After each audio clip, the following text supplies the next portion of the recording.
हम शादी ब्याह में क्यों नहीं पढ़ते और कुरान की इस आयत को अपने शादी ब्याह पर क्यों फिट नहीं करते?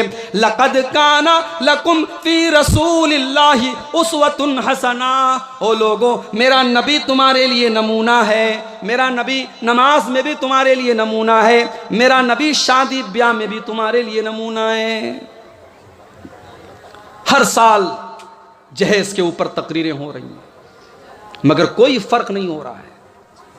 गरीब बाप बेचारा लड़की की शादी कैसे करे, समाज में कोई समझने वाला नहीं है। या तो वो लोगों के सामने भीख मांगे और अपनी बेटी के जहेज का इंतजाम करे, या वो बेचारा सब्र करे और इस उम्मीद में लगा रहे कि मेरे पास पैसे का इंतजाम हो जाए तो मैं अपनी लड़की की शादी करूंगा। 30-30 साल की गरीब लड़की आज जवानी की दहलीज को पार कर रही है। आज गरीबों की लड़कियां अपनी इज्जत व आबरू की हदों को क्रॉस कर रही हैं, अपनी इज्जत व आबरू की लिमिट को क्रॉस कर रही हैं। मेरे प्यारे भाइयों, अगर वो गरीब की बेटी के कदम अगर बहक गए, मुझे बताओ उसका जिम्मेदार कौन होगा? आपने नमाज तो रसूल के तरीके के मुताबिक पढ़ी, आपने रोज़ा तो नबी के तरीके के मुताबिक रखा, आपने हज तो नबी के तरीके के मुताबिक किया, मगर माफ़ कीजिएगा, आपके शादी ब्याह में रस्म व रिवाज की जो लंबी लिस्ट है उसको अगर आपने नहीं तोड़ा और उसको आपने ख़त्म नहीं किया तो आपने इस आयत पर अमल नहीं किया। लक़द कान लकुम फ़ी रसूलिल्लाहि उस्वतुन हसना, कि तुम्हारे लिए अल्लाह के रसूल की ज़िंदगी नमूना है। नहीं मौली साहब, सदियों से ये रस्म चली आ रही है, जहेज की रस्म और बारात की रस्म सदियों से चली आ रही है। इसे तोड़ना इतना आसान काम नहीं है। आओ मैं तुमको बताऊं कि मेरे नबी ने रस्मों को कैसे तोड़ा है। मेरे नबी तो दुनिया में इसीलिए आए थे कि रस्मों को ख़त्म करें। इंसानियत के कंधों पर रस्म रिवाज की जो बेड़ियां थी, जो जंजीरें थी, अल्लाह के प्यारे नबी रस्म रिवाज की उन बेड़ियों को तोड़ने के लिए दुनिया में आए थे। जब अल्लाह के नबी दुनिया में आए तो एक रस्म ये भी थी कि लड़कियों को लोग अपने घरों में पैदा होने को हकीर मानते थे। लड़कियां पैदा होती थी तो अरब के अंदर बहुत सारे कबीले ऐसे भी थे जो लड़कियों के पैदा होने के बाद उनको जिंदा ज़मीन में दफन कर देते थे। लड़कियों को बोझ माना जाता था, लड़कियों को कलंक माना जाता था। मेरे नबी ने आकर के ये तालीम दी, ओ बेटी वालों, बेटी बोझ नहीं है, बेटी कलंक नहीं है, बेटी तो रहमत बन करके आती है, बेटी तो अपने बाप को जन्नत का टिकट देने के लिए आती है, बेटी तो अपने बाप को जहन्नम से बचाने के लिए आती है। अल्लाह के नबी ने आकर के ऐलान किया, मनिबतुलिया मिन हाज़िहिल बनाति शैआ कुन्न लहू सित्रम मिनन नार। जिसको अल्लाह ताला बेटी दे करके आजमाए, जिसके घर में बेटी पैदा हो जाए और बेटी की सही तरीके से वो परवरिश करे, बेटी को सही तरीके से वो पाल ले, तो वो बेटी अपने माँ बाप को जहन्नम की आग से बचाने का काम करेगा। और जानते हो, अल्लाह के नबी अपनी बेटियों से बहुत प्यार करते थे। आज तो कितने लोग हैं, बेटी अपने बाप से बात करने से कतराती है। वही बाप जो बेटे से प्यार से बात करता है, बेटी से प्यार से दो बातें करना भी बाप को पसंद नहीं है। सुन लो, अगर कोई अपनी बेटी के साथ ऐसा व्यवहार करता है, कान खोल करके सुन ले, ये जनाब मुहम्मदुर रसूलुल्लाह सल्लल्लाहु अलैहि वसल्लम का तरीका नहीं है, ये मेरे नबी की सीरत नहीं है। मेरे नबी तो अपनी बेटियों से इतना प्यार करते थे। तिरमिजी की रिवायत है, अम्मा आयशा फरमाती हैं, जब अल्लाह के नबी की बेटी फातिमा आपसे मिलने के लिए आती थी, अल्लाह के नबी अपनी बेटी के इस्तकबाल में खड़े हो जाते थे, अपनी बेटी का वेलकम करते थे और अपनी बेटी के हाथों को चूम लेते थे और अपनी बेटी को अपने बगल में अपनी सीट पर अल्लाह के प्यारे नबी बिठाते थे। अपनी बेटियों से इतना प्यार करते थे अल्लाह के नबी, अपनी बेटियों की आंख में कभी आप आंसू नहीं देख पाते थे। हज़रत ज़ैनब रज़ी अल्लाह ताला अन्हा जब अपने शौहर को छुड़ाने के लिए अपना हार लेकर के आती हैं और मुसलमानों को वो हार देती हैं जो हज़रत ज़ैनब को उनकी शादी के मौके पर उनकी माँ ने दिया था। जब अल्लाह के रसूल के सामने वो हार लाया जाता है, अल्लाह के नबी की आंखों से आंसू बहने लगते हैं। अल्लाह के नबी के दिल को तकलीफ पहुंचती है कि आज मेरी बेटी को अपने शौहर को बचाने के लिए वो हार देना पड़ रहा है। अल्लाह के नबी सहाबा से कहते हैं कि हो सके तो ज़ैनब का हार वापस कर दो और अबुल आस को रिहा कर दो। सहाबे किराम ने हजरत ज़ैनब को वो हार वापस कर दिया। मेरे नबी तो अपनी बेटियों से इतना प्यार करते थे कि अपनी बेटियों की आंख में आंसू नहीं देख पाते थे। आपकी सबसे छोटी बेटी हजरत फातिमा, आप उनकी शादी करते हैं हजरत अली के साथ। आज हमारी लड़कियों के अच्छे अच्छे रिश्ते आते हैं, हम ठुकरा देते हैं। लड़का मौलवी है, लड़का हाफिज है, 5-10 हज़ार रुपये महीना कमा रहा है, हमारी बेटी को ऐशो आराम से नहीं रख पाएगा। मेरे प्यारे भाइयों, कब तक आप दुनियावी चीज़ों को तरजीह देंगे और कब तक आप दीनदारी को पसे पुष्ट रखेंगे, दीनदारी को आप कुर्बान करेंगे, कब तक आप ऐसा करेंगे? अल्लाह के नबी ने अपनी सबसे लाडली बेटी हज़रत फातिमा की शादी हज़रत अली के साथ की।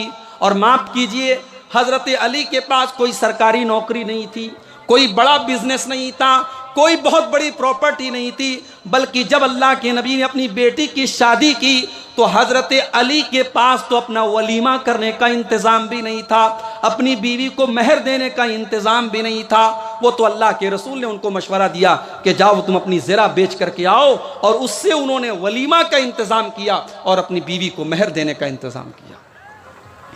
अल्लाह के रसूल ने अपनी सबसे लाडली बेटी की शादी हजरत अली के साथ की, जो पैसे वाले नहीं थे, जो बहुत खूबसूरत नहीं थे, बहुत दौलतमंद नहीं थे, मगर कैरेक्टर बहुत अच्छा था, अखलाक बहुत अच्छा था, दीनदार थे और नबी के चहेते थे, नबी के लाडले थे।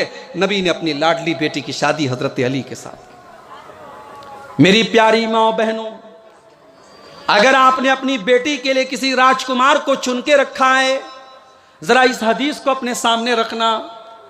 हजरत फातिमा हजरत अली के घर में आती हैं और इतनी गुर्बत की जिंदगी गुजारती हैं कि हजरत अली के घर में नबी की लाडली बेटी को चक्की भी चलाना पड़ता है, अपने हाथों से सारे काम करने पड़ते हैं। हजरत फातिमा के हाथों पर चक्की चलाने की वजह से निशान भी पड़ जाते हैं, उनके हाथों पर नील भी पड़ जाते हैं। नबी की लाडली बेटी और उसके हाथों पर निशान पड़ जाते हैं। हजरत फातिमा को पता चला मेरे बाप के पास, मेरे अब्बू के पास कुछ गुलाम आए हैं, कुछ नौकर चाकर आए हैं। हजरत फातिमा अल्लाह के रसूल के पास आती हैं कि मुझे भी कुछ नौकर चाकर मिल जाए, मुझे भी कुछ सहारा मिल जाए, मेरे घर के कामों में मेरा हाथ बटाने के लिए कोई नौकर मिल जाए।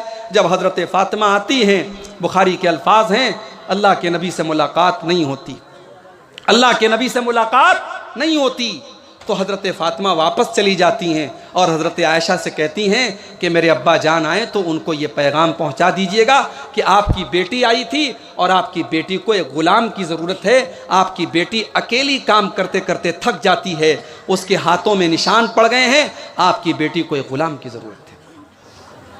शाम को जब अल्लाह के नबी घर आए, हज़रत आयशा ने पूरा वाक़या आपको सुनाया।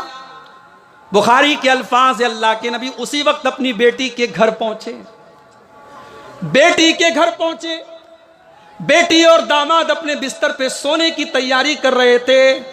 अल्लाह के प्यारे नबी अपनी बेटी के बिस्तर पर आकर के बैठ गए और आपने फरमाया, अय अली, अय फातिमा, मेरे पास इतनी ताकत तो नहीं है कि मैं तुम्हें गुलाम दे सकूं, मैं तुम्हें एक नौकर दे सकूं, लेकिन हाँ मैं तुमको उससे भी एक बेहतर चीज़ तुमको दे रहा हूँ।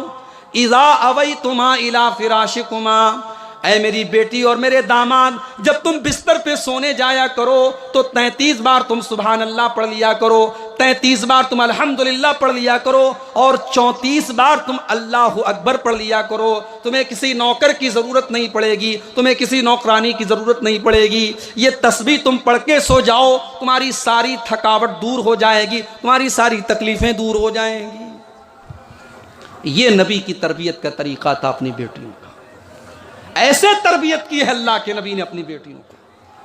मेरी प्यारी माँ और बहनों, आज मोबाइल पर और टीवी पर आने वाले सीरियलों ने हमारी बहनों और हमारी नौजवान लड़कियों का ज़हन ऐसा बना दिया है कि आज उन्हें हीरो चाहिए, उन्हें जीन्स और टी शर्ट पहनने वाला और जिम जाने वाला, उन्हें दुनियावी एतबार से खूबसूरत लड़का चाहिए। उन्हें दीनदार होने से मतलब नहीं है, उन्हें नमाजी होने से मतलब नहीं है, उन्हें ईमान वाला होने से मतलब नहीं है। आज हमारी लड़कियों की नज़र अगर है तो लड़कों की खूबसूरती, उनकी स्मार्टनेस और उनकी सरकारी नौकरी और उनके दुनिया में कामयाब होने पर है। आखिरत की कामयाबी और दीन की कामयाबी को कोई नहीं देखता है।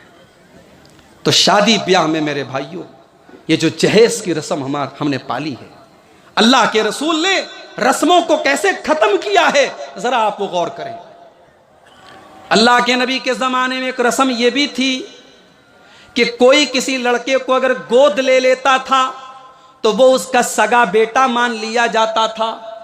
गोद लेने वाला लड़का सगा लड़का मान लिया जाता था, और जो औरत किसी लड़के को गोद ले ले वो औरत उस लड़के की मां मानी जाती थी। उसके जो और बच्चे होते थे, उस जिस बच्चे को गोद लिया गया है उसके भाई बहन माने जाते थे।